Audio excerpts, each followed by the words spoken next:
Started from the bottom, now we here. Started from the bottom, now my whole team fucking here. Started from the bottom, now we here. Started from the bottom, now my whole started from the bottom, now we here. Started from the bottom, now my whole team fucking here. I done kept it real from the jump. I done kept it real from the jump. Started from the bottom, now we here. Started from the bottom, now my whole team fucking here. Started from the bottom, now we here. Started from the bottom, now my whole team fucking here. Started from the bottom, now we. I done kept it real from the. I done kept it real from the jump. Living at my mama's house, we'd argue every month, nigga. I done kept it real from the jump. Living at my mama's house, we'd argue every month, nigga. Started from the bottom, now we here. Started from the bottom, started from the bottom, now we here. Started from the bottom, now my whole team fucking here. I done kept it real from the jump. I done kept it real. I done kept it real from the jump. You just went and you just started. All you did was just a search. You thought all of this would hurt. But you're crazy. You just went and made things dirty. No. All you did was just desert me. No. You thought all of this would hurt me. No. You just went and made things dirty. No. All you did was just desert me. No. You thought all of this would hurt me. No.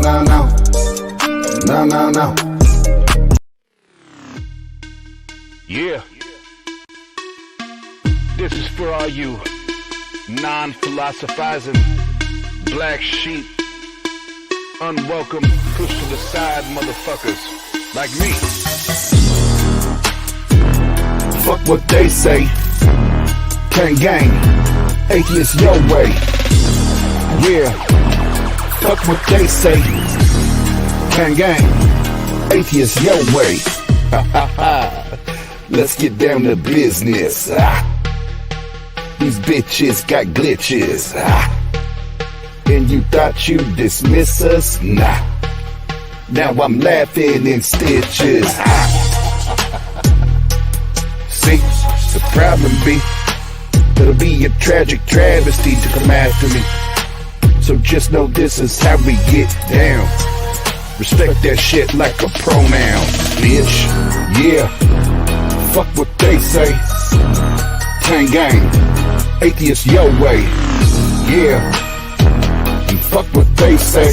Tang gang, Atheist Your Way. Yeah. Fuck what they say. Tang gang, Atheist Your Way. Yeah. Fuck what they say. Tang gang, Atheist Your Way.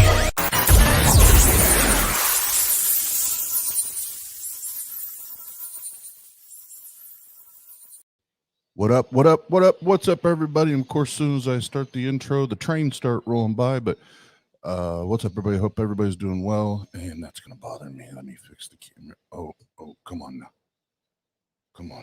You can do it.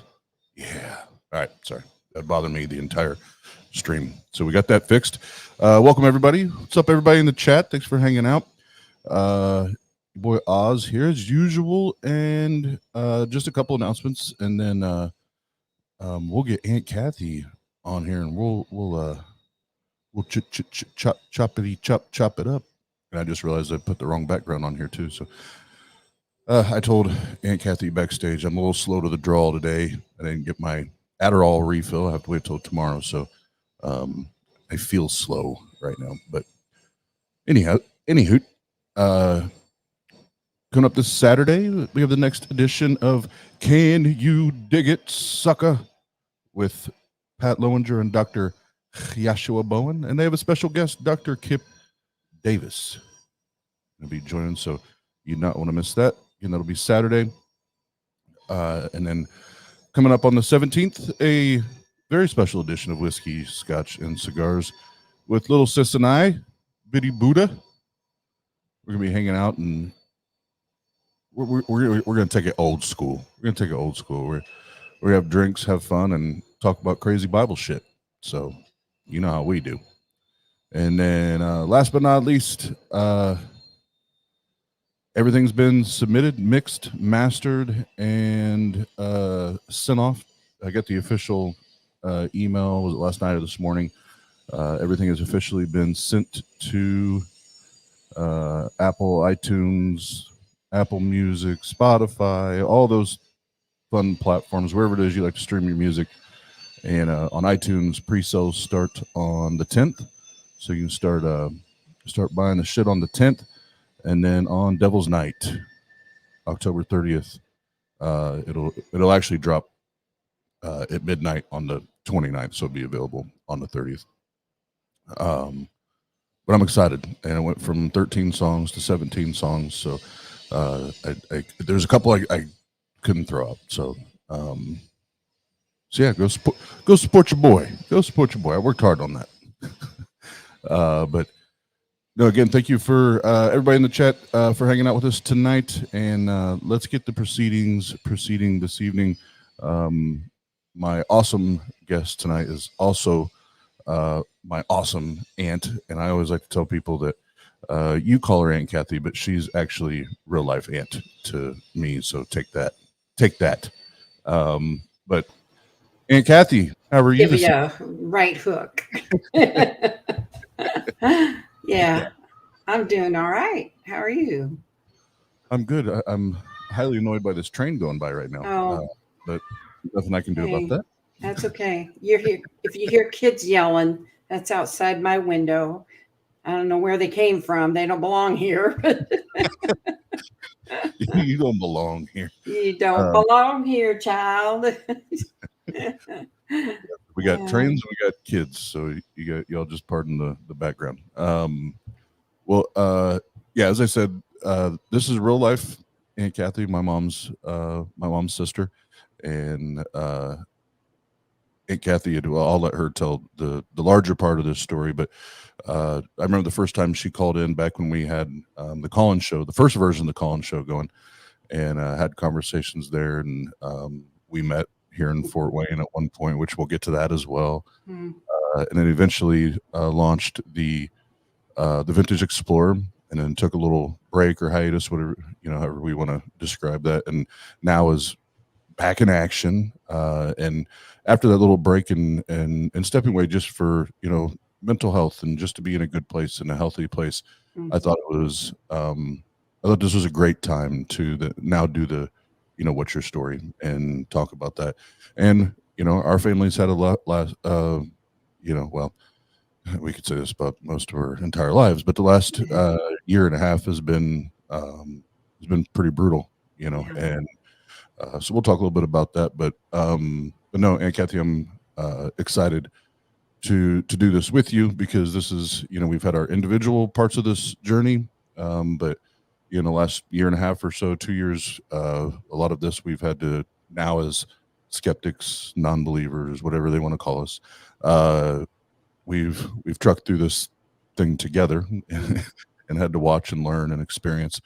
So before we do it, as everybody knows, I only come into these with one pre-planned question.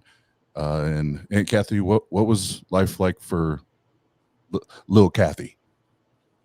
Oh God. It was not a fun-filled life, I will tell you. I am the oldest of 4 children. I was born a baby boomer, and but I won't give you exact number of what I am. I'm just pushing a new bracket very soon. Yeah, I don't like that. Anyway, the first 6 or 7 years, my family life was pretty decent. My dad loved baseball and fishing and hunting.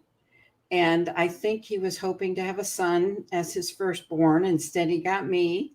So I had my own baseball mitt, my own rifle, my own fishing rod, and learned how to use all the above and how to clean them. And from a young age, went fishing and hunting. And only I never could kill the cute little animals.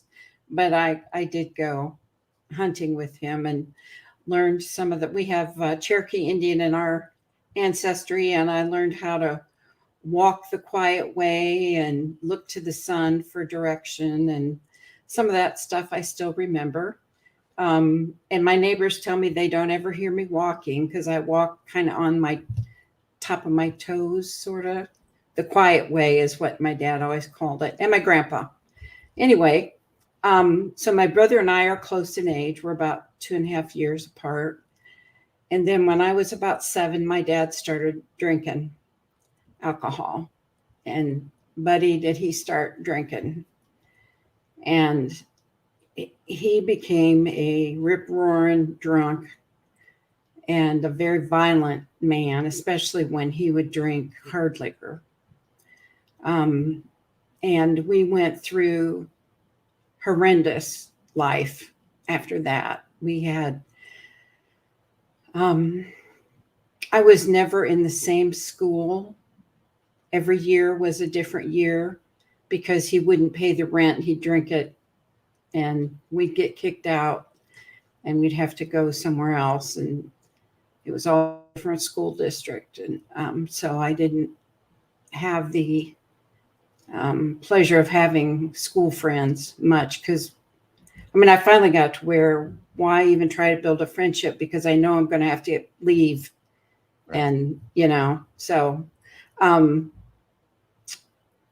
the violence got worse. He was very violent towards mother. At first, it was just mom. And then later it was us kids. And his preferred weapon of violence with my brother and I especially was his belt. And to this day, I do not have a belt in my closet. I can't take the sound of a belt coming out of pants. It's a trigger for me that I've still yet to overcome.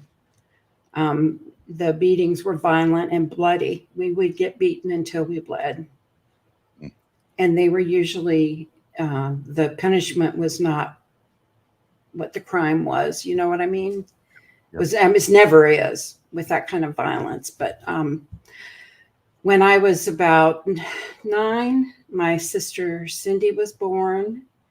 And then I was almost 11 when your mom was born.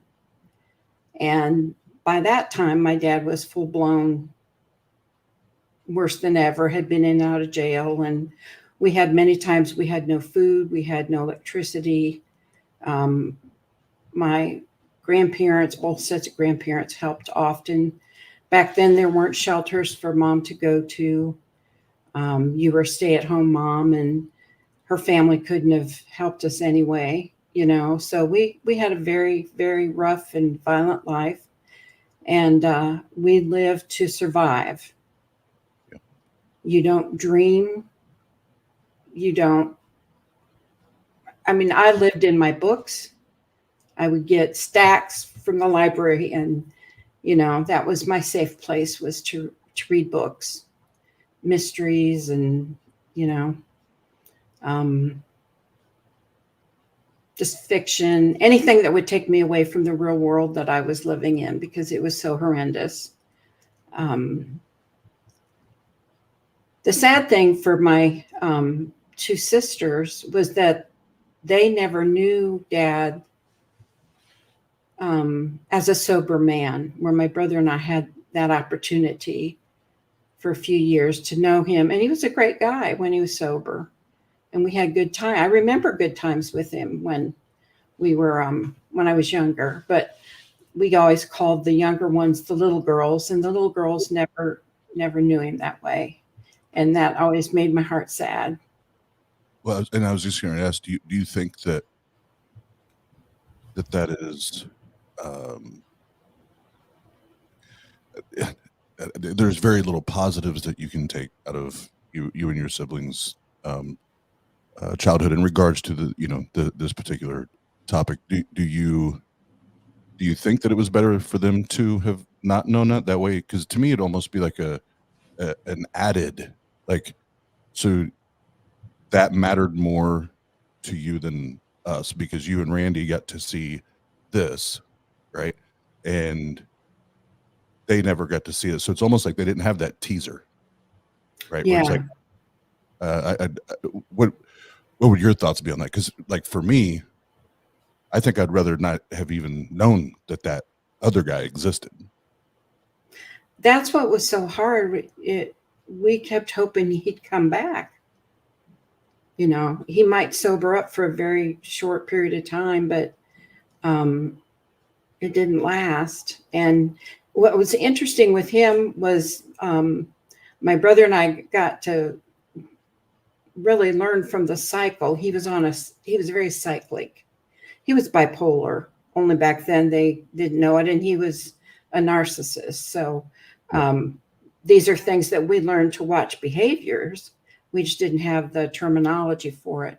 But whenever Dad would come home and he'd put on this black knit shirt and black pants, we knew it was going to be a horrible weekend, because that was his uniform, so to speak, to go out and get plowed. And I was talking recently with my therapist that so much of our childhood bedtime was always being on the alert, because we never knew, you know, we were always on the alert. If you'd hear a door slam or some noise, it was always on the alert. And I mean, to this day, I have insomnia, and we've been talking about that's part of it. And we're trying to treat the insomnia with different kind of medication this time, and see if it helps with an anti-anxiety instead of a sleep medicine. And because I get anxious, I go to bed and I can't relax. And it's because, you know, that built-in thing of, you know, we're going to have hell to pay here in a few hours. So anyway, I envy people who had wonderful childhoods and had parents who, you know, loved them, especially dads. Mom had her own mental health issues. And when the little girls came along, I was old enough to have to start taking care of them. And so there were many times I took your mom on walks and people thought she was mine, because at 12, I'd look like I was 18. I grew up very fast, and I'd have to say, no, she's not mine. She's my sister. But I had to do parenting duties, right, you know, because Mom was pretty much a mess, and take care of everybody. So I didn't really get to have a real childhood. You know, I kind of missed out. That's why I'm a kid at heart today. Oh yeah. I never did grow up. I don't want to grow up. You know, Jen and I were just talking about the other night, because, you know, her and I both heard comments, but, you know, that you know, this is what the Bible talks about, putting these childish things away and loving your sin, and, you know, yada yada. No, I don't see it as that, because there's a big chunk of my teenage years, and then even my 20s, that whether it's my own choices or just the environment that I grew up in, I feel like I lost so much of it, or it's just a blur, you know. And at this point, I'm like, you know what, I'm done tiptoeing and worrying about what people think about what I do or don't do, say, don't say. I when my moment for the deathbed comes, and I know it's calling my name, I want to be able to truly look back and say, you know what, I did all of the things that I wanted to do. I at least tried. And even if I failed, I can say, damn it, I tried. Yeah. and I went after it, and I didn't worry about tiptoeing, or, you know, kind of the word I always use describing what you were. And by no means am I ever going to compare my father to what you guys experienced, because it wasn't even, you know, as fucked and flawed as a lot of that was. It was nothing in comparison to what you guys grew up with. But that whole walking on eggshells thing, yeah, like I said, I spent, you know, my entire childhood and teenage years on walking on my own version of those, you know, eggshells. And damn it, I'm not doing that anymore. Right. You know, I'm not doing it, and I'm happy for you, and I'm excited for you that you're working, as we all are, working through those things and trying to overcome the triggers and those reminders, through that experience. And if well, go ahead. I didn't want to cut you off there. Anything else you wanted to share there? Because before I did want to mention that in the early years, kindergarten, first and second grade, I did go to a Lutheran school, and we went to church mainly because it was a part of the contract that if I went to school there, we had to go to church. And my mom's family was Lutheran, good old German Lutheran family.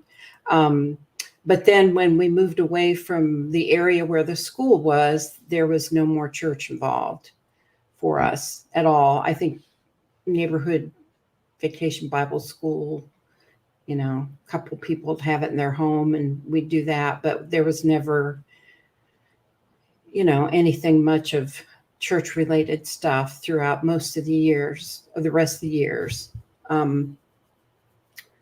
When I was about 13, I started sneaking out with friends. And there was a teen club that had opened in downtown Fort Wayne. And somehow I managed to get the money out of my dad to let me join it.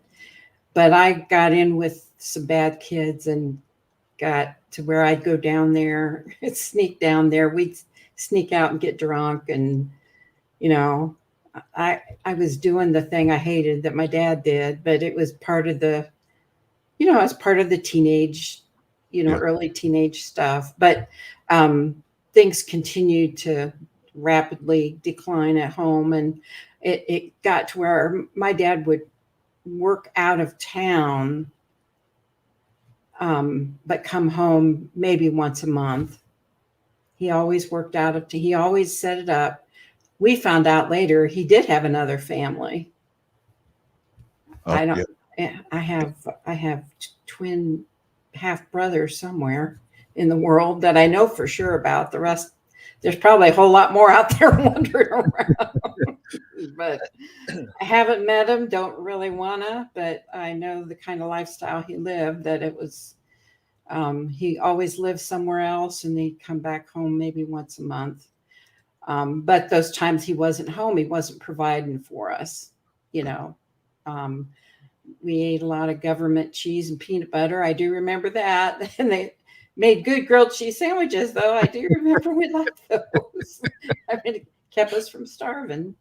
But I was going to say real quick for those in the chat, it still feels recent to me, but my as far as in my head, like my timelines and my memory are very, very sporadic. So it feels recent to me. It may be longer than what I feel or sense, but pretty recently, Kathy's dad, my biological grandfather, had passed, and we won't go into all this now, but just to give you a little more defined picture of the person that Aunt Kathy and her siblings had to deal with literally when he passed, and they had to go through the home that he lived in. And it was the more I learned, because I only have one memory of this man in my entire life at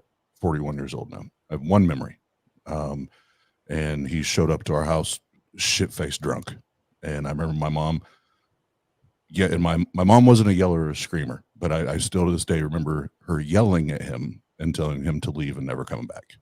Like, that's the only memory that I personally have. But this man had a whole different life. Like, it was, you heard one thing, but then once he passed, and again, we get the evidence and we get the data, and we get those things. The more I learned from the little bit I've talked to Aunt Kathy about, and then before my mom passed, all the shit she shared or showed me, and I'm like, holy, like how does one person remember all of this make believe that they create? It literally was obviously some mental health issues there, obviously, yes, very obvious, and it was probably the one of the crazier cases of just true narcissism that I've personally, not like seen on TV or whatever, but that I've personally been somehow, some way attached to. So just for those in the chat, when Aunt Kathy is sharing this, it's like the dude was nuts. It was a Jekyll and Hyde, really is what it was. With regards to his death, and we hadn't seen him or heard from him in 12, 14 years, and I get the call from an attorney's office that I had to come out to close out his estate because I was the nearest relative. And I said, well, I've got a brother and a sister too. And so we all teamed up together. We didn't go by ourselves. They didn't let me go by myself. We went together from Indiana to Missouri is where he lived. And he had told us and told his best friend that he lived in this beautiful 2-story house on a hill, and he had a swimming pool, and he had beautiful acreage, and so I mean, that's what we're expecting. He was this wealthy businessman, and this is what we're expecting. So we get to the lane out in the country, and we go. I don't want to offend anybody. I don't know how to describe this. I'm just going to tell it like I saw it. It reminded me of movies and pictures I've seen of some of the Appalachian homes. Yeah, the very, very poor, right. All the junk outside, rusted and everything. So we have to go down the lane past this house into the property that was his. His was a double wide trailer. It was on a hill. We got the hill part right. And he did have a swimming pool. However, it was above ground. It wasn't in ground. But when we got inside the trailer, there were holes in the floors, and it was the nastiest. And he had built an addition on the end, which is where his office was. And so that was newer. But it was newer, but it wasn't a whole lot better. And what got me, the depth of his mental illness, he loved to see his own signature. He had all kinds of things that had his name, comma, president of this company that he had. And I went into the office area that was his, and I'm not kidding. I couldn't tell what the original chair was because there was so much duct tape on the president's chair. And his table, his desk was a table. And I'm thinking, okay, he's the president of this company, and this is what he's got. In his mind, it's not grandiose at all. Something doesn't mesh here. So we had to go through talk about trauma. Oh my God. There was going back and forth to Missouri was really tough. There were times I couldn't even get out of bed for a week or two at a time because it was so traumatic, because you relive everything. We just relived everything, and it was hard on all of us, not just me, but and had to go to court because he didn't have a will. And the life insurance he didn't leave to his children. He left to his late 5th wife's goddaughter or some such person. I don't even know who she was, who was 13 years old. Yeah. So, but in the end, we got him because we had to sell the land and sell what the business was. And so the 3 of his kids got a little bit of money out of that. It was like back child support. That's how we looked at it. But it was, yeah. That was my life. That's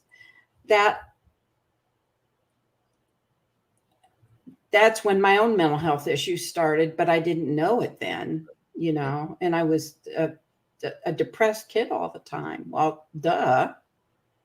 You don't sleep good. You don't eat good. You don't have security. You don't know which house you're going to live in. Are the cops coming to take you out? You know, and then it got worse. When I was 14, he had done every kind of abuse before that, other than sexual abuse. And then that started. And I almost had a nervous breakdown. And so I tried to commit suicide, actually. I took a bottle of aspirin and I left a note for my mom. And of course, she got up in the middle of the night, found the note, pumped me full of coffee. Oh, God.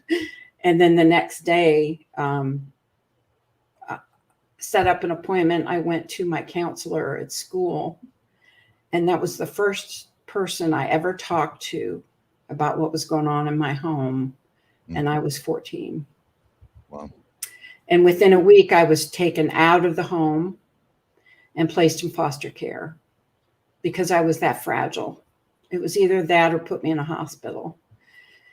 And so I lived in and out of foster care for 3-4 years. And it was the 4th foster home in Fort Wayne, Indiana, that was owned and operated by a church. And my counselor took me to go through there because it was a girls' group home. And it was a totally different situation than being in with a private home family deal. But there was just something different about it. It felt very comfortable there. And I told her I wanted to go there. And it was mandatory that you go to church every time the doors are open, basically.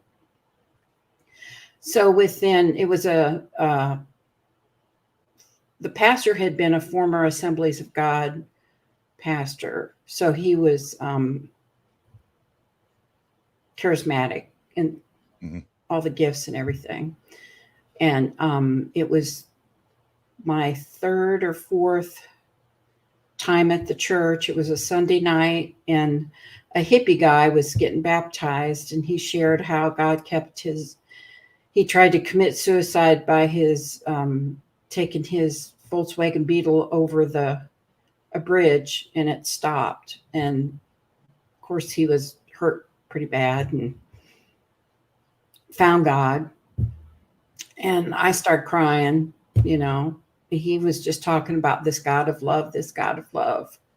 And, you know, I walked down from the balcony downstairs, and my foster father was there and sees me crying. He says, "Are you okay?" And I said, "Whatever he's got, I want."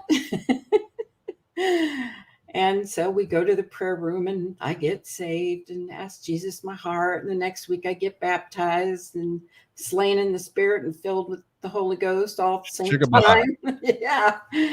Yeah, all that stuff happened. And I was prime. I was so ripe.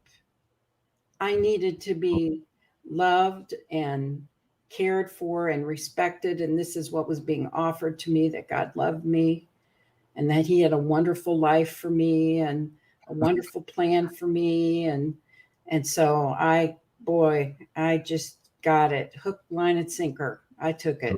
So, Aunt Kathy, did that mean, therefore, that God didn't love you and didn't have a plan prior to you having that experience? Evidently not. See, that's how fucked up that whole lot is. It's like, oh, he just showed up. Well, no, the way it was explained to me was that it was a timing thing, and that I just showed up at the right time when his presence was there. So whatever. Anyway, I wound up getting involved with a group of hippies, and the church was the only one in town that would allow the hippies to come in for services. And there were a lot coming in. And the pastor felt like it was part of the big Jesus movement from California was sweeping across the country. And so I got involved in that. And we started a coffee house in downtown Fort Wayne. It was on the landing and reached lots and lots of people. And it was a coffee house that was for 10 years active. the hard rock group Petra, Christian. Yeah. Christian hard rock. But see, we didn't have any kind of music back then, you know. Petra came out of that coffee house, and Honey Tree came out of that coffee house, and some others did too. Lots of people who went into ministry and stuff as well. So that's how I got out of my home and into something different, and was in the girls group home for a while, and then the house parents wound up going to college for language studies. They went over to Africa for missionary work, and I couldn't go with them to the out-of-state school. So I went to yet another home with somebody in the church. And then I decided that I was going to move back with my family and get my dad saved. Let's pause there, because All right. I'm lacking my Adderall, so I don't want to forget this, because I want to see if there's a connection here, because it sounds like it, and as many times as we've talked about this, and I've even heard you talk about this on other shows or conversations, for whatever reason now it just clicked. So you were talking about when you were younger, the kind of the escape of the environment was books and learning, and books and learning, and Mm-hmm. that was your way to quote unquote get lost, Mm-hmm. and be distracted.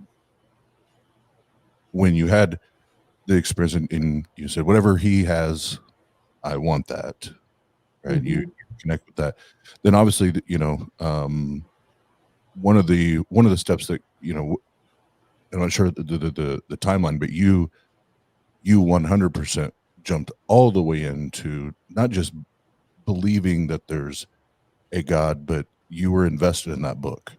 You were invested in that text, and you studied it and studied it and studied it. Would it be fair for me to say there's a correlation that's still, now in retrospect, that it was still, whether it was Aunt Kathy as a child or even as an adult, that was still, it was that hope or that distraction, or that there's this greater thing that I'm hoping for within this book, the what now I see as a fantasy? Would it be fair for me to say that there's a correlation there? Oh, sure.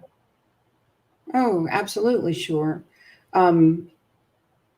Because that's what was presented. It wasn't presented that it was fantasy, but that you can go to God, go to this book for answers to any of life's questions, any of life's problems. You're going to be able to find the solutions. So, you know, you're going to be able to know the future as far as eschatology stuff, you know. But yeah, I dug in 150% with that over the years as well. Probably read the Bible through, I don't know.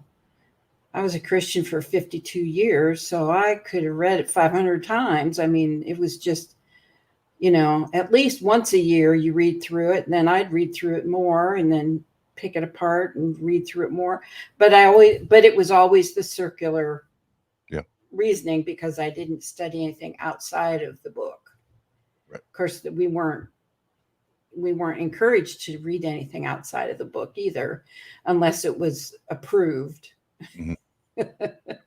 And the other question is, when we had Brady on Fanatic from Cross Movement the other day, this is the one thing that I enjoy asking this question, because I'm very intrigued by the different answers and perspectives and aspects, you know, from each individual's journey or outlook on this. But when you look back at that moment, now that experience where that, you know, this gentleman gets up and shares this story, and you have that moment, that experience, as we called it as theists, you know, and it's that whatever it is that this person is talking about or claiming, I want that, right?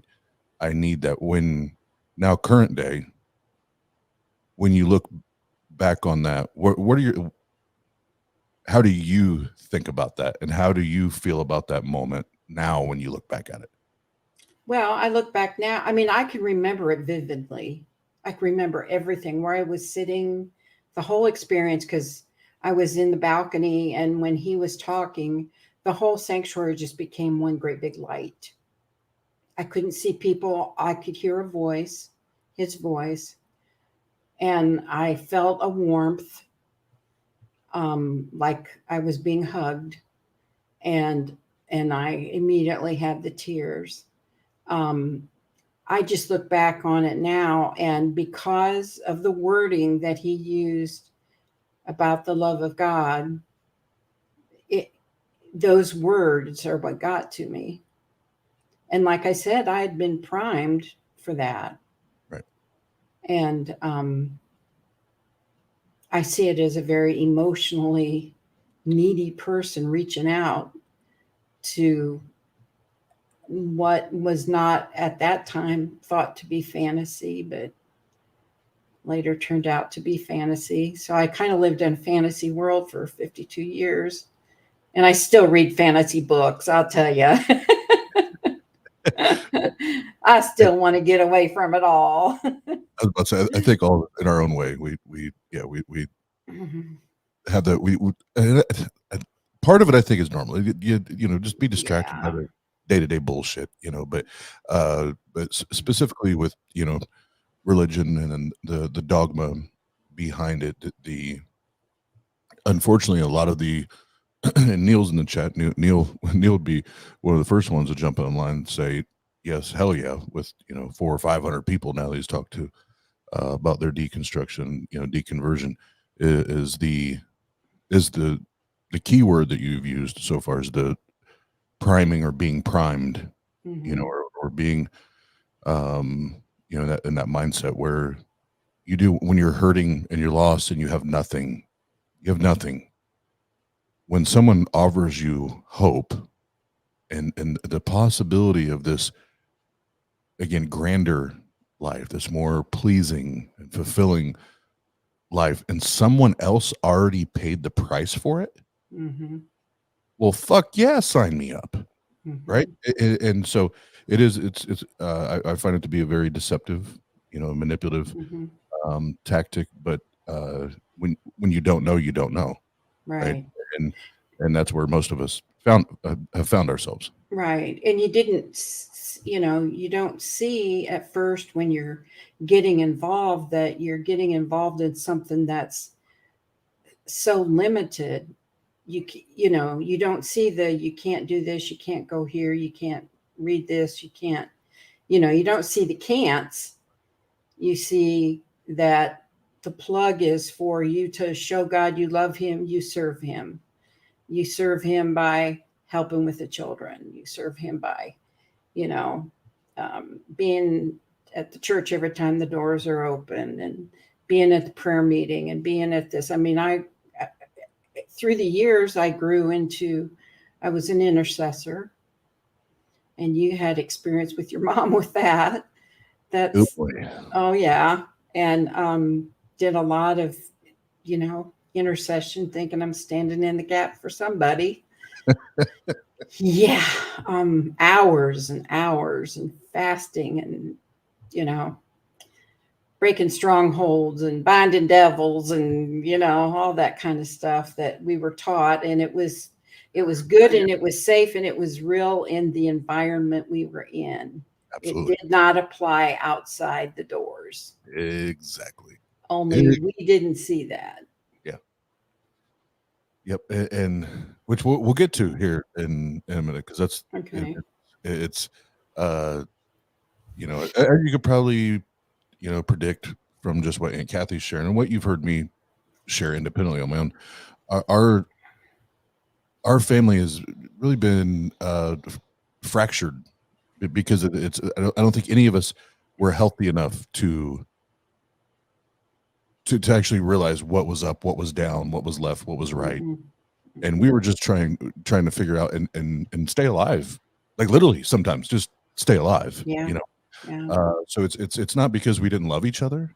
It's not because we didn't care about you, but it's like, how do I help whether they're friend, family, or whatever, how am I helping them when I'm fucked in that? Right. And I don't know up from down, but it was recently that, year and a half, year and a half now, 2 years ago now, where Aunt Kathy and I's pass across, which I'll share the funny part of that here in a minute. But before we get there, Aunt Kathy, we've talked about it a couple of times, but it went. You have that experience, and that's obviously very, very real to you. And in that moment, and that time, very, very real. So real that you committed your entire life to this religion, this teaching in this book. We don't have to dig all back into all this. If you want to know more about this part of it, we have 3 episodes with Aunt Kathy, and one with her oldest daughter, one with her youngest daughter, and then one with all of us together chatting. So if you want to know more about this part, you can go watch that and listen to that there. But then you raised your children in that, and obviously you guys have worked through that now, and that's where I want to press pause, is now to kind of start to put the positive spin on this, because we've talked about we've already talked about the damage that religion can do and has done to our family, period. Hard stop. What I think is awesome now is you've went out of your way and you've done the things I wish that and we've talked about this, that I wish that I would have had the chance or the opportunity that your daughters have with you. Like I envy them. It's like, oh man, I wish there was ever a chance, for that. But how do you feel now, knowing that you no longer have this like wall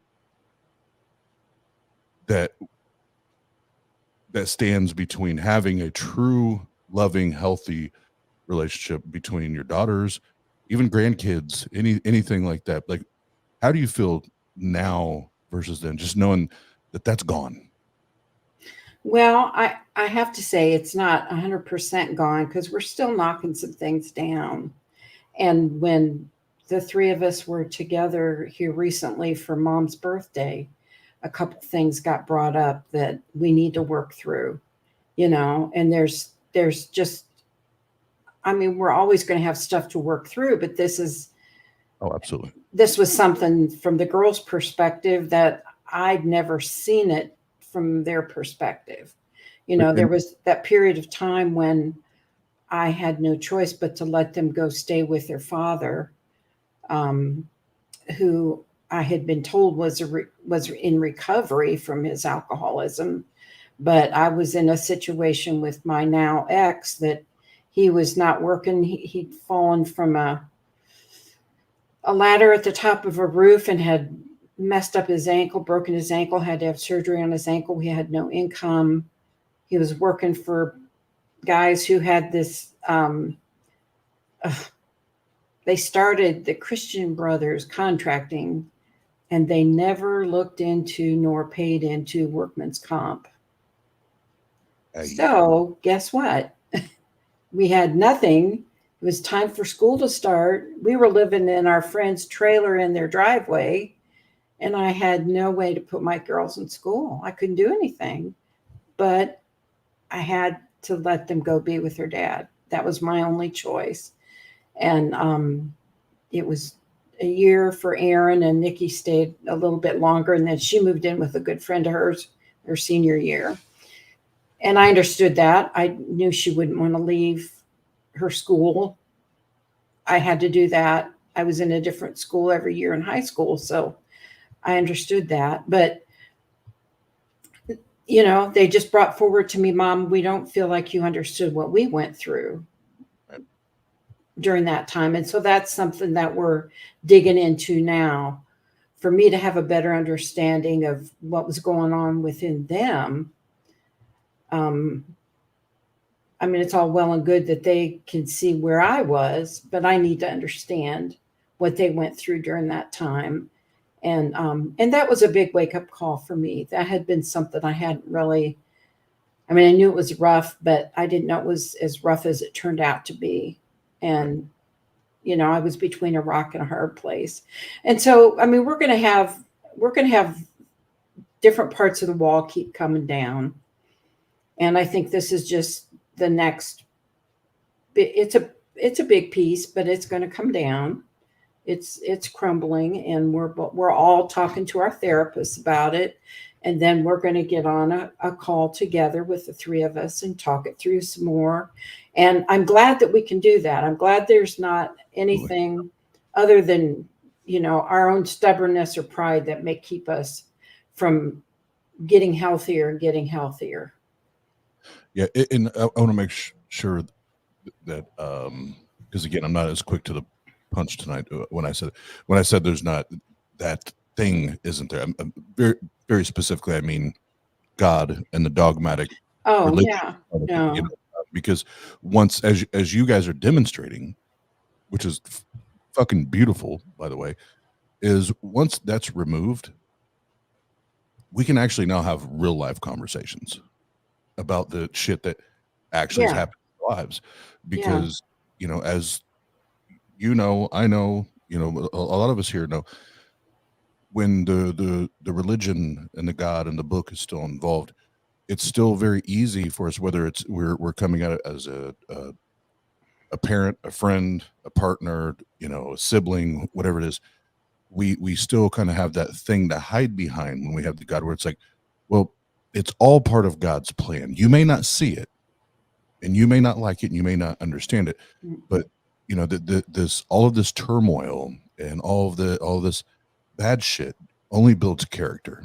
That character builds hope, and right. So there's always this disguise, right? But when you rip that away, you know, and I say this to Jena all the time.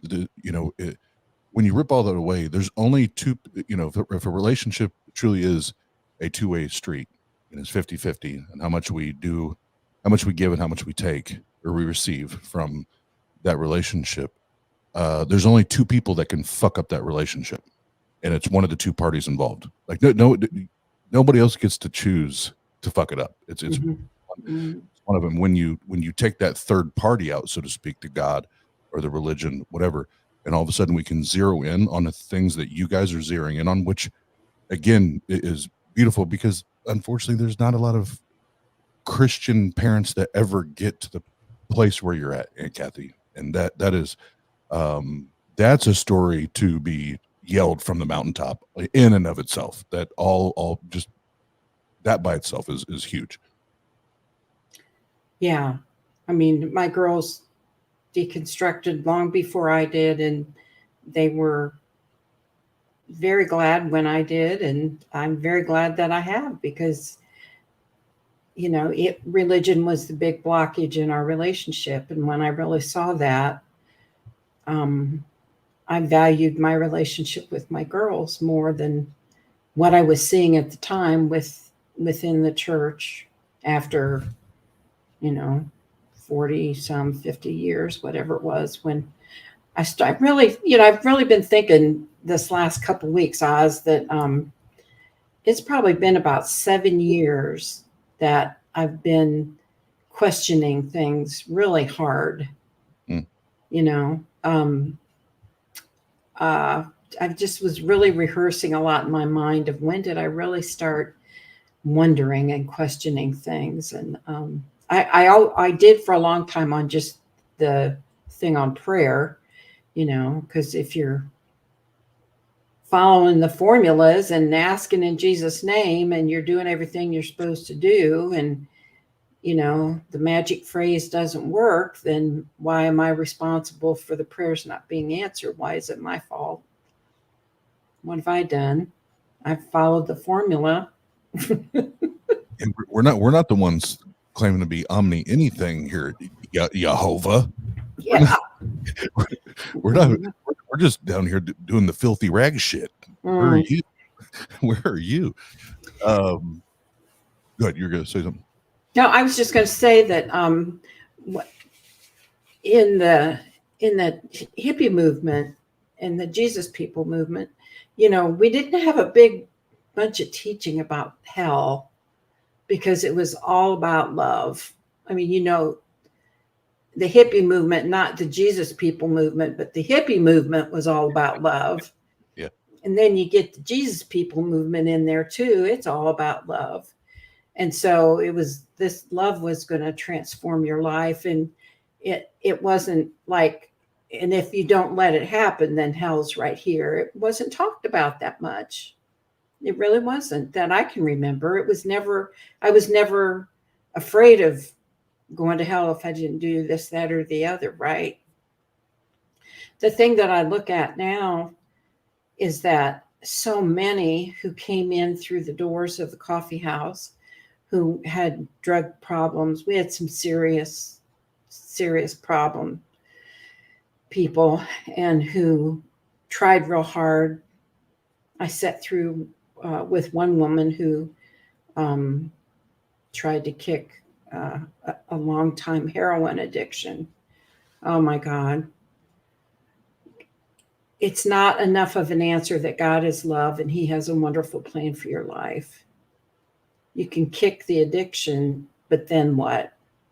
There's so much more. I mean, she had lost her kids. She'd been in and out of this for years, and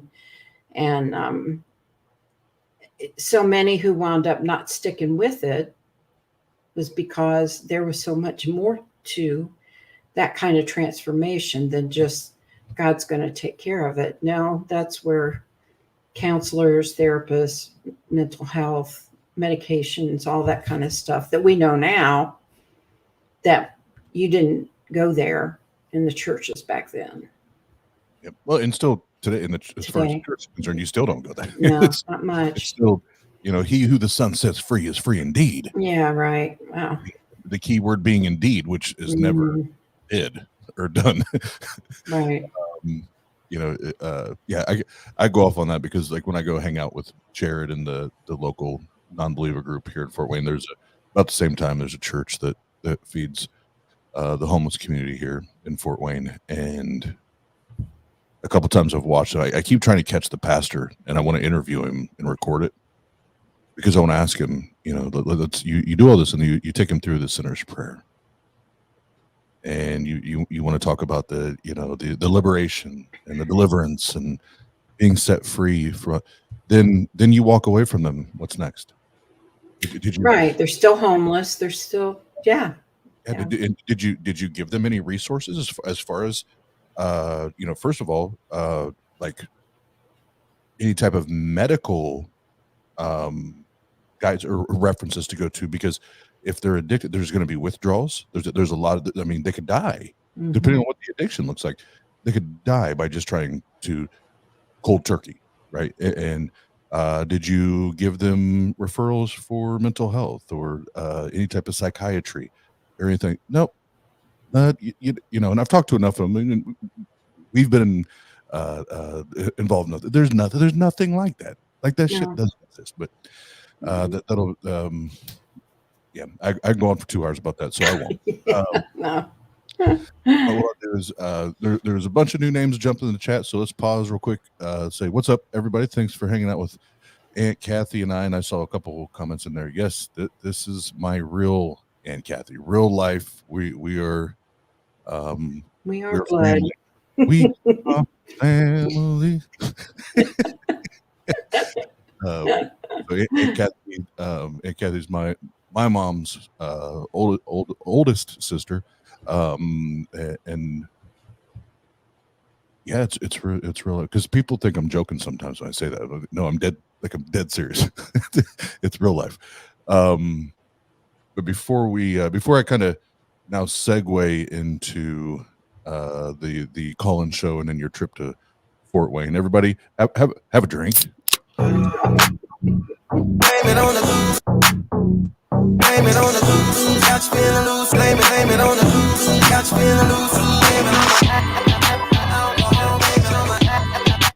All right, so whatever the timeline was, because right now, like I said, my brain can't.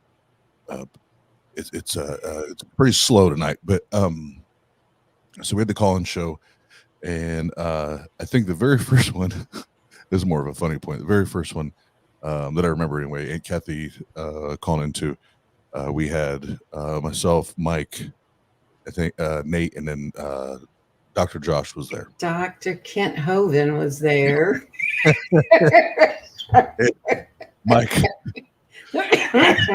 Mike had asked me, he was like, "Oh, does Aunt Kathy know who Kent Hovind is?" And I was like, "Well, maybe. I don't know. Maybe." And of course, Dr. Josh does what he does and flipped the switch and went into Kent Hovind mode. And I remember at the end of it, Aunt Kathy, he sounds like a wackadoodle. Yes. And the funny thing is, for all of us that have listened to Kent Hovind enough, know that first, Josh sounds just like him, and second, he is one of the biggest wackadoodles in the Christian apologist community, if that's what we want to call it.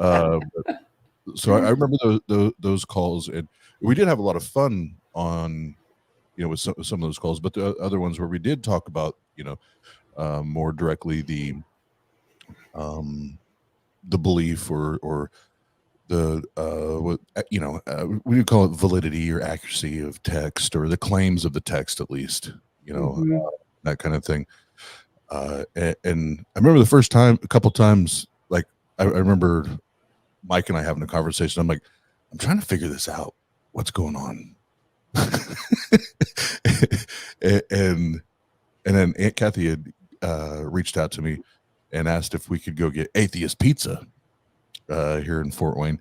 And I remember my entire drive there, it was, okay, she's either wanting to preach to me or, well, be said, still wants to preach to me, but my mom has now put her up to this. Because Mom has figured out that her, Kent, Dad, Kyle, my brother Kyle, which has been on here, so I don't mind saying his name, they've all done everything. And dude, maybe if we bring a fresh voice in and a fresh face in, we can get through to this knucklehead, and I'll say this, and I'll let Aunt Kathy share from her point of view, her perspective on this, and then I hear a train coming, so this is great timing.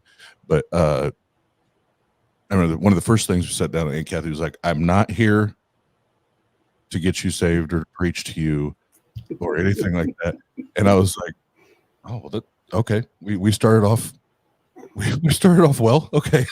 Yeah. So, and I didn't come in like with walls up or defensive, but I was prepared for it, right?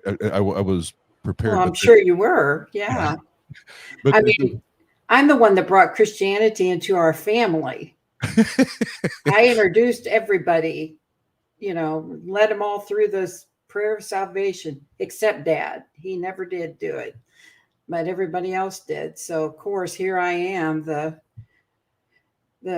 leader of the pack, trying to come pounce on you. But no, I had questions. And she did. So I'll stop there, because there's one or two parts of the conversation, and then again, I'll end it on a more funny part at the end, in me now leaving the restaurant and where I was at. But no, and Kathy, you give your perspective, your version of that, as I hear the train tracks rolling, and I'll unmute as soon as they're past. Well, I just knew something was going on, that my sister wasn't hearing her son, and other people weren't hearing what I was hearing. And that, to me, I was hearing that Oz was really going through and had really discovered some things about Christianity that made him turn away. And I wanted to know what that was. And also, I felt like he had some answers for me, because I was starting to really search things out. So I had a lot of questions. And so I felt like I was free enough. I could be free with him to ask those questions and not feel like I get smacked on the back of the hand for, oh, how dare you ask that question? And he just gave me food for thought. Plus, he introduced me to a word, which was deconstruction, and I had never heard it in a way to apply it to religious deconstruction. And that's what I really took away, that's what I was going through, was, tearing apart one piece at a time, deconstructing my faith. And I still had lots of things I didn't understand. And I know his favorite part of this story was my bedroom furniture. You can tell that. Or I can, whatever. I was about to say this. You get, well, you share about it, and then I'll give my perspective on it, because this shit's getting. I'm gonna shut my windows real quick. Okay. I had been wanting some old or antique furniture so that I could do the shabby chic look. And I had been looking through Pinterest, and I found something. I really, really liked it. And I just out loud at that one night said, this is what I'd like to have. Like I was telling God, this is what I'd like to have. This is before I deconverted. And it was within a couple of weeks that I went to a yard sale, and there was one piece. And the girl called me later and said, by the way, Grandma has the other piece, and she'll sell it to you for a really cheap price.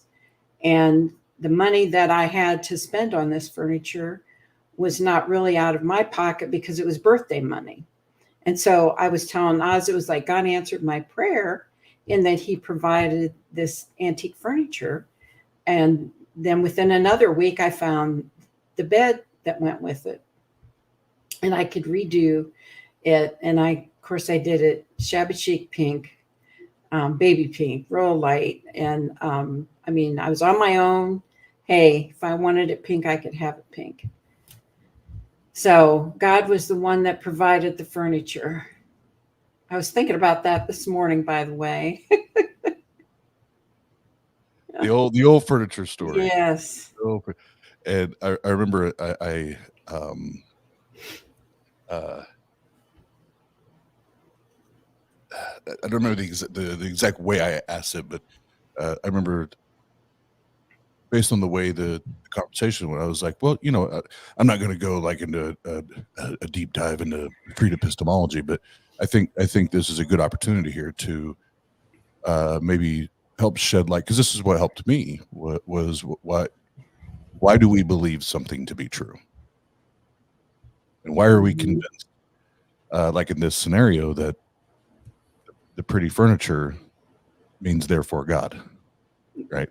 And I'd ask Aunt Kathy a question along the lines of, so what, even recently, what's something that sticks out to you that you feel is a good reason to believe that this God is present and active and performing in your life, or demonstrating itself to be relevant in your life?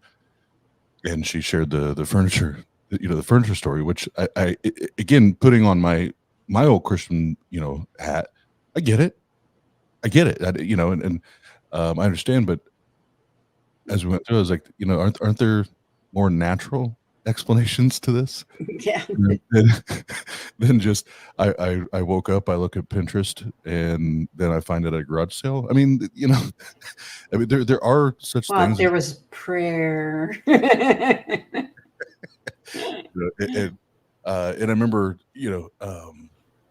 I don't know, again, when I asked her those questions, and then once what she, saw as far as the, my facial reactions, or, body language, or, even the look in my eyes, because if anything, I was curious on where that went next.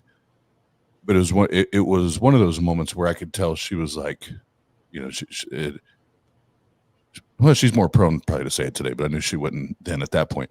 But I could see the fuck look in her eyes. It was like, God damn it. What? Just stop it.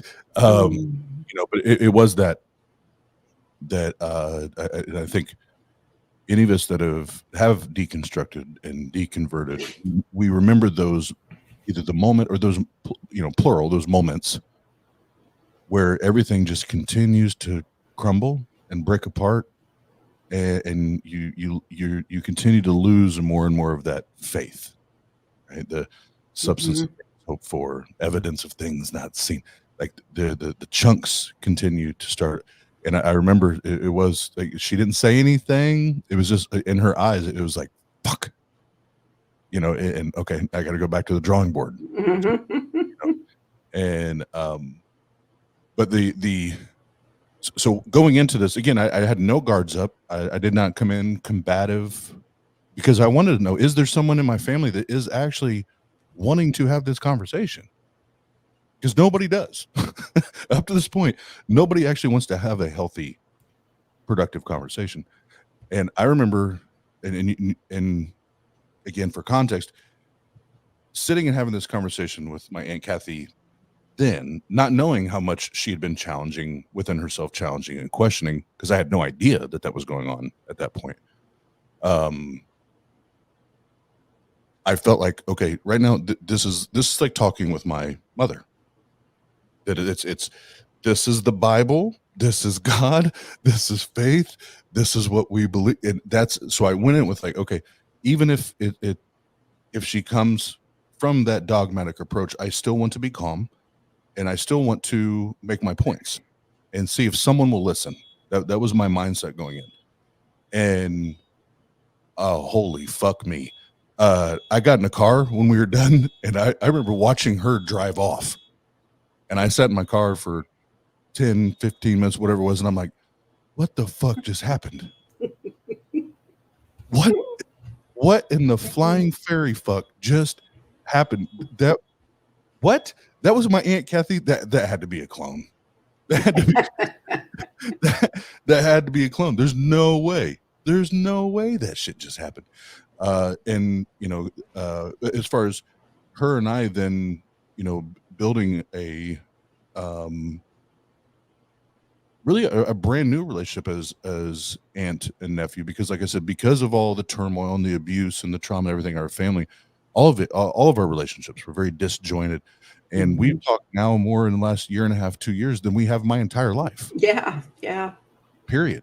Yeah. And it's not my fault. It's not her fault. It's not my parents. It's when everybody's scrambling around trying to figure out what this shit's supposed to look like, and just trying to figure life out, those things happen. But no, that was, I remember like it was yesterday. I could take you to the parking spot in the restaurant parking lot, the place we went.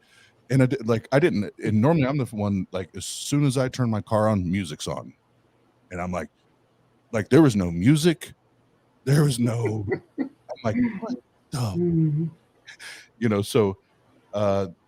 So we share that part. And then it really was, in the grand scheme of things, it wasn't too long after that.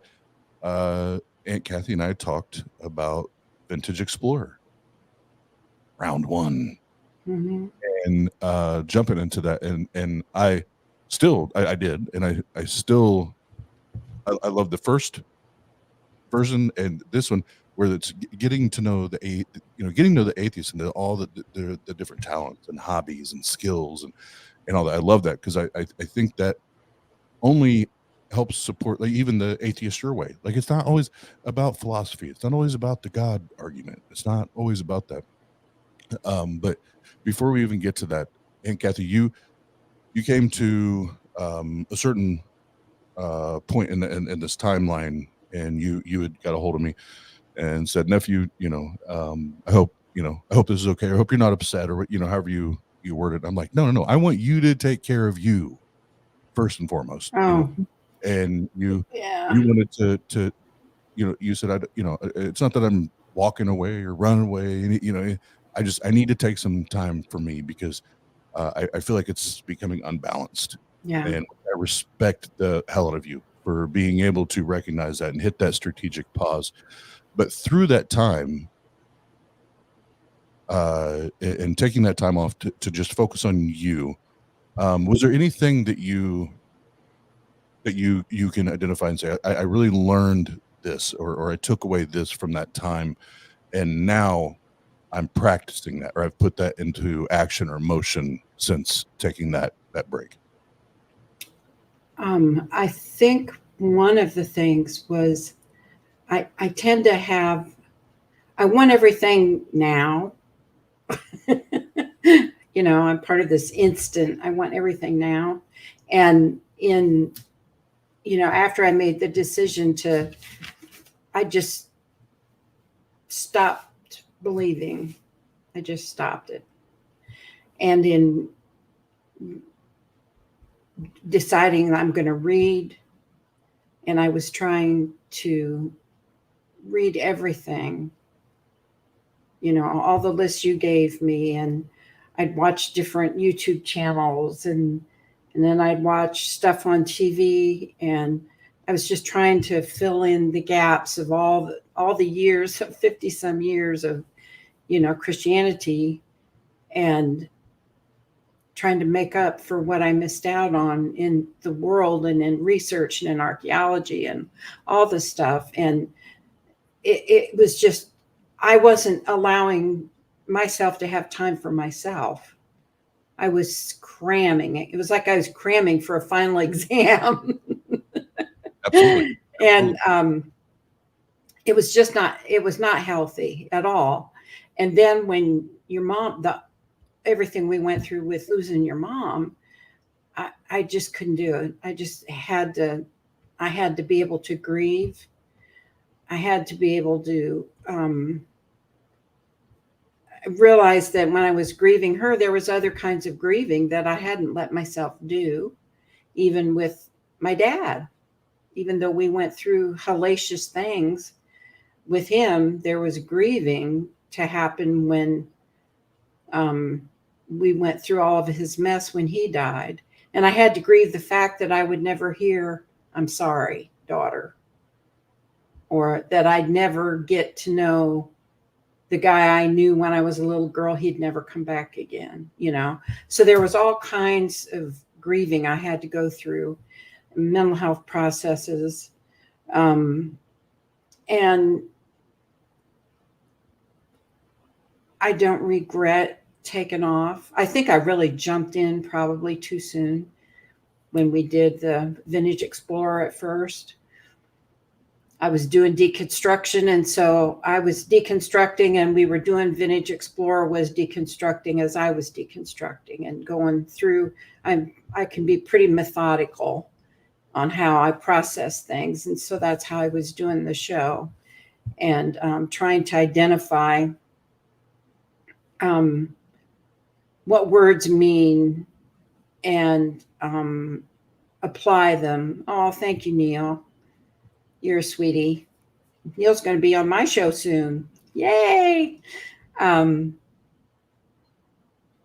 feel like I'm in a healthier place now. And what I am doing with Vintage Explorer now is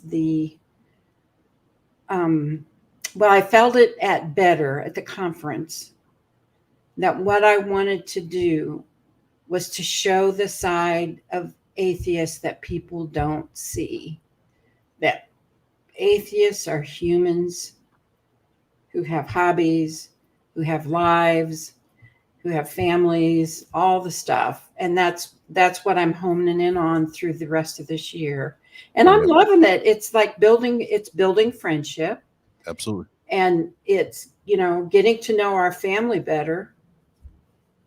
And I mean, y'all are my family now, and that's, we need to know each other and not be afraid to open up and share. And so that's sort of my goal. I've got some good folks coming on through the rest of the year. And then who knows what next year's going to bring? I don't know. I haven't heard the word from heaven yet on what I'm supposed to do in January. I'm going to have to fast and pray on that one. I'll tell you. We still have to pray, fast, and tarry, and yes, and go on a retreat. Have slobber and snot on the carpet. Yeah. You know, you got to do all that shit. But real couple, we did get a super chat from the one and only Neil. This Thank you. Blame it on the loose, couch feeling loose. Blame it on the loose, couch feeling loose. Blame it on the alcohol, blame it on the alcohol, blame it on the alcohol, blame it on the. Yes, and as Neil said, I'll just pull it back up, then I'll pull the super chat back up. Having had the pleasure of having both Oz and Aunt Kathy on the show, I'm so pleased they have each other to continue their journey together. The damn family, the whole damn family. Absolutely. And I claim it. In Jesus' name. You know, we could go on. I've got so many stories. I mean, you think after all these years, stories of deliverances, stories of when I worked at CBN for Pat Robertson, stories of when I was in church ministry that was Bill Gothard, which is the organization that the Duggars, that kind of teaching. And oh my gosh, I mean, I got lots of stories, but the biggest story, the best story is I'm free. He and she and they, them that he does not set free are the free ones. Yeah. But yet, hold on. I heard the name Pat Robertson, so that automatically pops in my brain. But yeah, what I do love about this is when I was on Neil's show, that's before Aunt Kathy and I had any conversation, or even before I even reconnected with my cousins. I had no idea. I literally, as far as family is concerned, like blood relation, I thought I was on this island, and nobody wanted to travel across the bridge to have the conversation. And I remember briefly, talking about that with Neil when I was on there. Is that I'm as far as family is concerned, I'm doing this all by myself. And now knowing that there's other heathens among us, it does help. But no, thank you, Neil, the 604 Atheist, and y'all better know who the fuck Neil is. But if not, go check out his channel. He focuses 100% on deconstruction, deconversion stories. Go check that out. $20 towards my next ticket for Better in Better 2023. And we'll be now that that's the other thing I was going to say. Sorry, is since Better, because Aunt Kathy brought up her idea at Better for the kind of the new direction of Vintage Explorer, and I think that's fucking awesome, because part of what inspired even my album that's coming out, and this is not a plug, but it's to reference Better, is it was what happened for me, to me, whatever. And even talking to Drew and Thomas, it was like, no, like there are other parts of me that I'm neglecting, that I'm passionate about, and I'm pouring all of this energy into this. And I literally committed to myself when I left Better that no, I'm going to do this. I'm going to write this album, and I'm going to do this, even if no single person buys it. I don't give a fuck. I'm going to do it because I'm passionate about it, and I love it. And when my deathbed calls my name, I want to be able to look back and say, I did it. I tried it. Not one person bought it, but damn it, I did it, and I tried it. So, and it's been interesting to hear, Aunt Kathy and even Jena, myself, and a few others, just kind of a not like a paradigm shift, but just like minor shifts in views or goals or things like that. And I think that's beautiful. Before we wrap up, Kathy, I think the one thing that we would be amiss if we don't discuss is what you and I now as atheists, non-believers, skeptics. I always hate throwing labels out, but skeptics, non-believers, atheists, agnostic, whatever, is what we've encountered, in the last year and a half. And there are so many people that are going to find themselves in that same scenario where it is the first loss that you've had, and within your family, especially someone that to Aunt Kathy was her youngest sibling, her youngest sister, and was my mother. And it was a whirlwind, a tornado, a hurricane.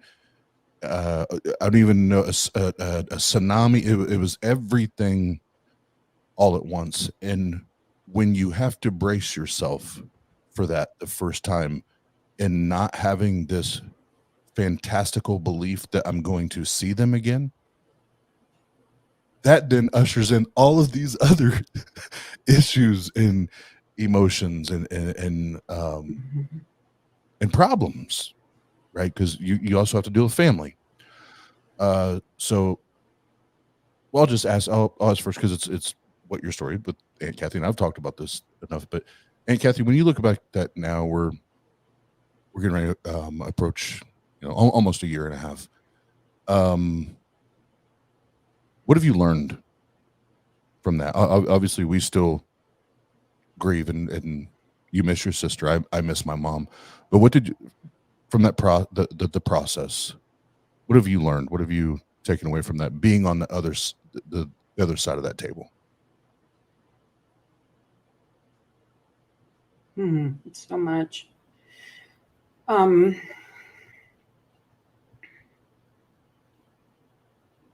one thing I have done is I've talked to my girls of what I want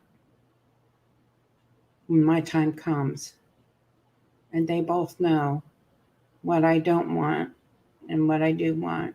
And so that's very clear. And I'm just going to be cremated, and they're going to spread me around somewhere. I don't want all the big fuss and hullabaloo. I don't want people making money off of me. And if you can't love me enough to come see me and send me flowers now, I sure as hell don't want them after I'm gone. So, I mean, really. Real talk. Real.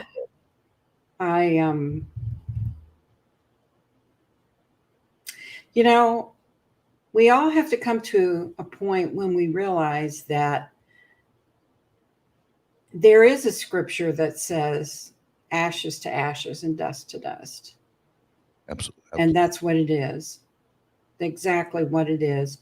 There's no promise of any of the stuff that we've been told of an afterlife. That's all made up. And that's all hopefulness. And that's all fantasy land.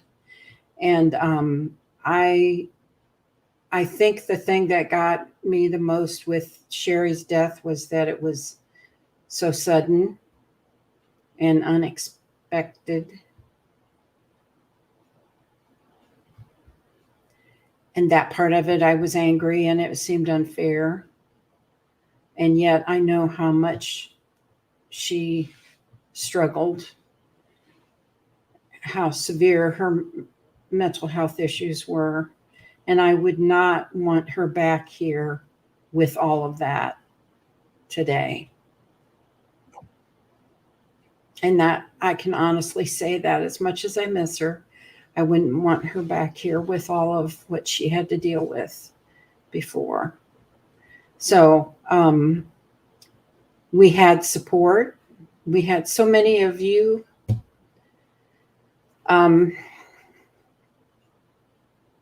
checked in on us and called us, emailed us, and made sure we were okay.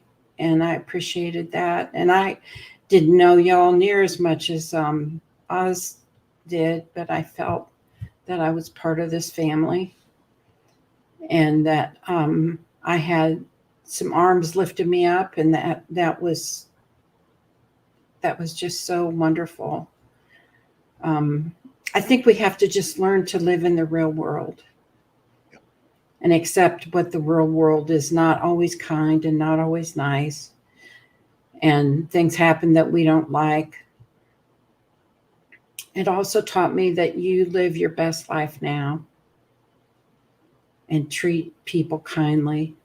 That's always been a thing of mine, and I learned it from my grandma Demlin, is kindness. You always show kindness to people, and if you can help them, help them.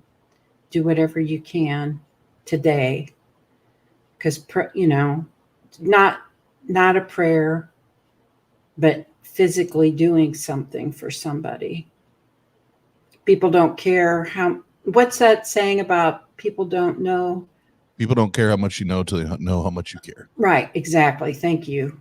And to know how much you care is by an action that you do. And so we need to have some action. And so yeah, it's been hard lessons. I'm still learning. I'm still going through different parts of grieving. It's different now than it was a year ago. Actually, I felt like this year I really grieved, where last year I was in shock. But this year I could really grieve. And it was different. I don't know about you, Oz, but it was different. And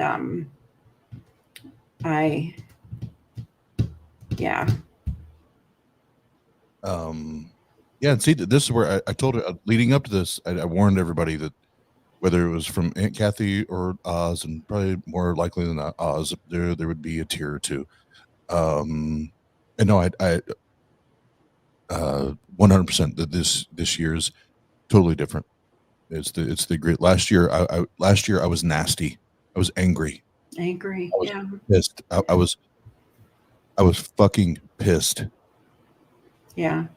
And not at God, because I don't believe. I didn't believe there's a God. I don't believe there's a God. I was angry at the way this God supposed thing impacted my family, and the way it impacted the way we treat each other, and the way we talk to each other, the way we communicate to each other, or the lack of communication.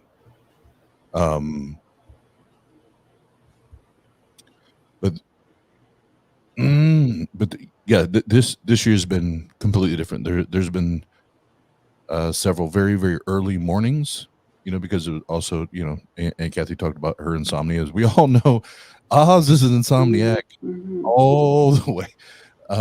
And there's been either very, very late nights or very early mornings that I've literally just took a blanket out and sat, because I didn't get to be there, right? For the burial, and I didn't get that final, send off. And yeah, this year has been I'm actually processing it and mourning the loss of, my mom. Because the first year I was an angry motherfucker, and I was pissed. But this year, I feel like through therapy and just taking my time and talking to other people, that for the most part, I've got through and past the angry part, and now it's just dealing with the fact that along the lines of what you said, even with your dad, that you'll never, you now know you'll never hear him say, I'm sorry for the things I did, or it's it's the same thing in a different context, but it's the same thing. Like I'll never get to have this conversation. I'll never get to hear this from my mom, you know, and so this year has been different and did hit different. So yeah, but that whole time, like Aunt Kathy said, that and my language, that shit just fucking sucked, man. It just fucking sucked. And you know, throwing your anointing oils and your praise and worship music and yeah, it's I don't. Yeah, I was angry because I did, like the professionals are telling you that nobody recovers from this, but all you want to say is that they're just being negative, and they're what was the word that getting thrown around? Aunt Kathy, do you remember? Pessimistic. Yes, thank you. They're just all of the doctors, the professionals, the neurologists, the special. They're just no, they're the goddamn professionals. You guys, the specialists, the professionals, telling you no one recovers from this. Well, that's the difference in living in a fantasy world and living in reality, Austin. I mean, I can see that if I was back where I was before, I would have been doing the same thing they were doing, praying for a miracle. But having made that decision and I stopped believing in that and started believing in reality is exactly what I saw. You and I think we're the only ones there who really could see the truth until the girls, you know, Aaron came in. But this is a new year. Oh yeah. And we're doing things, you know, every year we grow. Every year we grow. And if we don't grow, there's something wrong with us. Be it in our grieving process or be it in life in general, every year has got to be a little bit different and a little bit better than the year before. If it's not, then we're really falling behind. Absolutely. And it, you know, after better, like I said, you know, with me really having this brand new refocus on music and art and creativity and all that in my life, there's two parts of it. One is I actually have a partner that supports it and endorses it. That helps. But there's a part of it where I know where all of that comes from. It wasn't my fucking dad. I'll tell you that right now. That dude can't sing a tune or play an instrument to save his fucking life. That, you know, it is still that I'm gonna do this because I know whether we disagreed, my mom would fucking love that I'm writing again. Yeah. I'm recording again, and I'm doing that, and it's a great release for my mental health. It's a great release, and for me to just be able to just vomit and puke and talk and whatever it is, you know, and you know, even somewhat bury that, so to speak, and get it off, you know, get it off me and get it out of me. But no, it was an interesting, as Aunt Kathy said, for both of us individually, but also as, you know, aunt and nephew trying to navigate all that. And Aunt Kathy was like my communication line and my phone line during that process, because there were so many things that I wasn't aware of, and Aunt Kathy was the one that kept me in the loop. You know, so we grew even closer in that time, because it's like, all right, now I know who I can trust, you know, and who's going to keep me, you know, informed through all of this. But no, let's pause. Let's have a drink and let's end this on a fun note, and not Oz being all sappy. Blame it on the blame it on the got you feeling loose. Blame it on the got you feeling loose. Blame it on the alcohol. Blame it on the alcohol. Blame it on the alcohol. Blame it on the Aunt Kathy, I think there's someone in the chat that is your next guest on Vintage Explorer. I was just sending him a note. Neil 604. We have a date this Wednesday night at 8:30 Eastern time. A date. Be there and don't be square, whatever you call it. Yes. That means Neil. we're getting ready for the next. Yep. They're pre-recording, and the premiere will be the following Wednesday at noon o'clock. Wednesday at noon o'clock. That's right, Neil. And then after that, I have Ryan. Good old Ryan's going to be on the end of the month. Sassy Ryan. And then that's all I can remember this far without having my calendar. But, I'm just going to say this. Tomorrow night, 8 o'clock, I'm going to be on with Godless Granny. Oh, shit. I didn't even know that. We are going to be talking about being what did she say? The old age atheist ladies. So hold on. I think I sent you something, didn't I? I don't. I may have messed it up. Well, whether you did or not, like I told you, remember, I'm 2 days without my Adderall now. So Okay. Don't mind me. So it's tomorrow night with Godless Granny? Yeah, tomorrow night. It's at 8 o'clock our time. I'm putting this shit in here right now. If not, John, I'll let you know if Neil brings me flowers. You may have to bring me a bigger bouquet next time.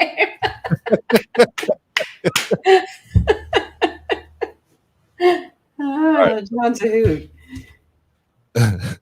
No, we love John. We love John. And I saw Stephanie. And again, Stephanie's in here. Yeah. I got all my feels, and I've been ignoring the chat. So, Stephanie, Irish Sweet is here. What's up, Irish? Long time no see, no talk. AA, what's up? Good to see you. And Carol, the atheist, Sage. Oh, I missed a bunch of people. I'm sorry, y'all. I'm sorry, but you at this point, if you've watched Tang enough, when I get in the feely feels, I lose track of everything. So, but no, I put that in there. So everybody remember 8 o'clock p.m. Eastern time tomorrow night. Aunt Kathy and Godless Granny. That's gonna be awesome. That should be fun. That's gonna be awesome. I love Godless Granny. I love being able to hang out with her at Better. She's fucking awesome. We had a little bit of time together at Better, and it was shortly after that she got a hold of me and said, "Hey, we need to do a show together." So that should be fun. Absolutely. And who knows? I don't know what we're going to talk about, but we'll see. Probably being granny atheists.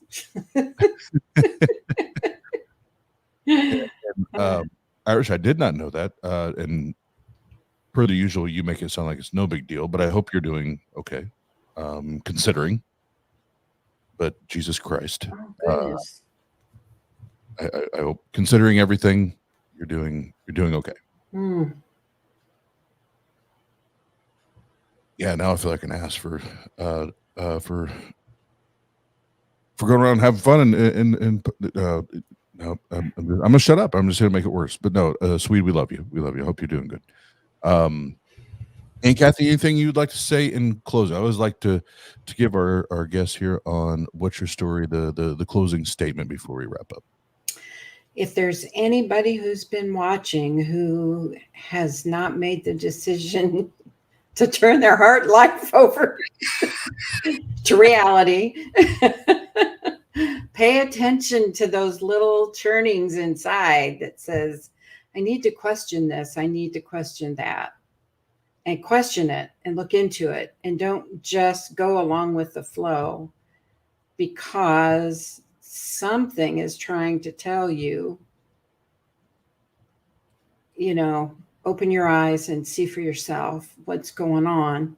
And I noticed earlier in the chat, there was someone who mentioned that she's deconstructed, but her husband has not. And I would just advise you, don't push it on him. It took you a while.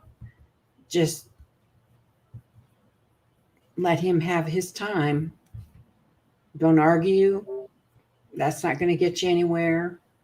You do your thing.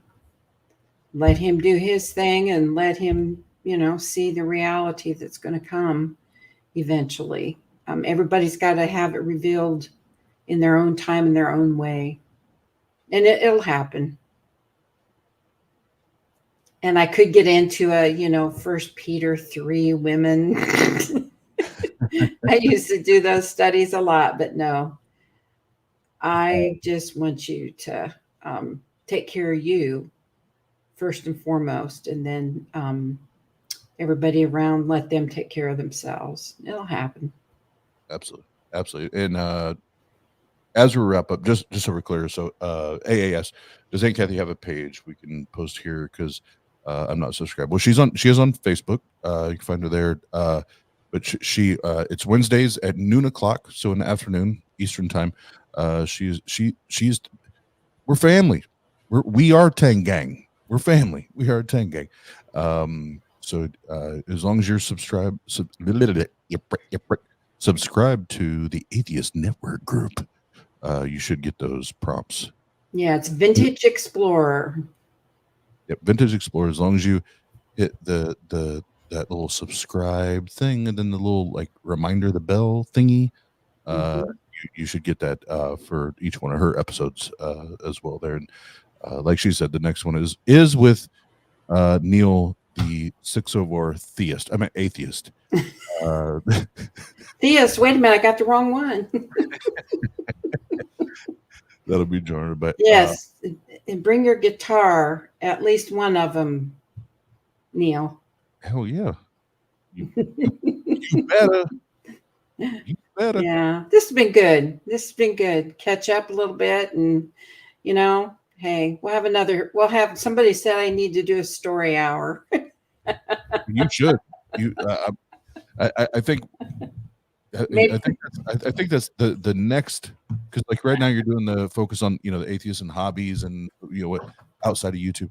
The next one may just be you just start from the beginning.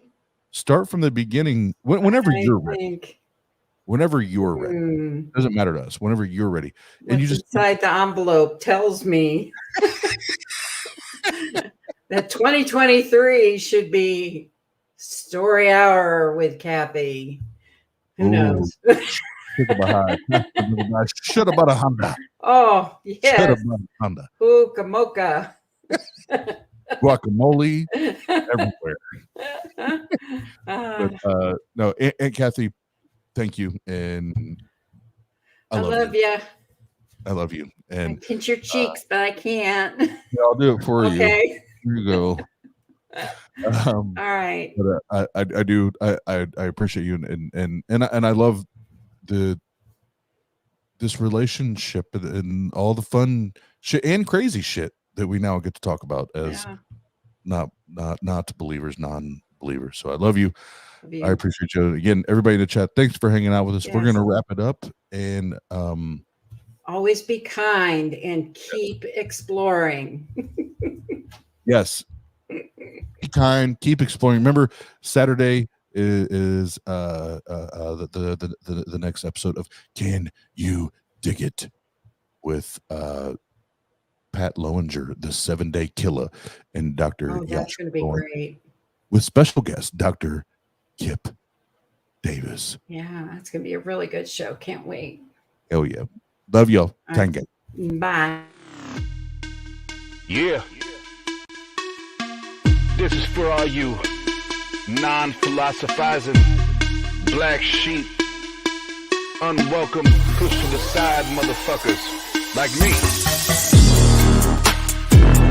Fuck what they say. Tang Gang, Atheist Your Way. Yeah. Fuck what they say. Tang Gang, Atheist Your Way. Let's get down to business. These bitches got glitches. And you thought you'd dismiss us? Nah.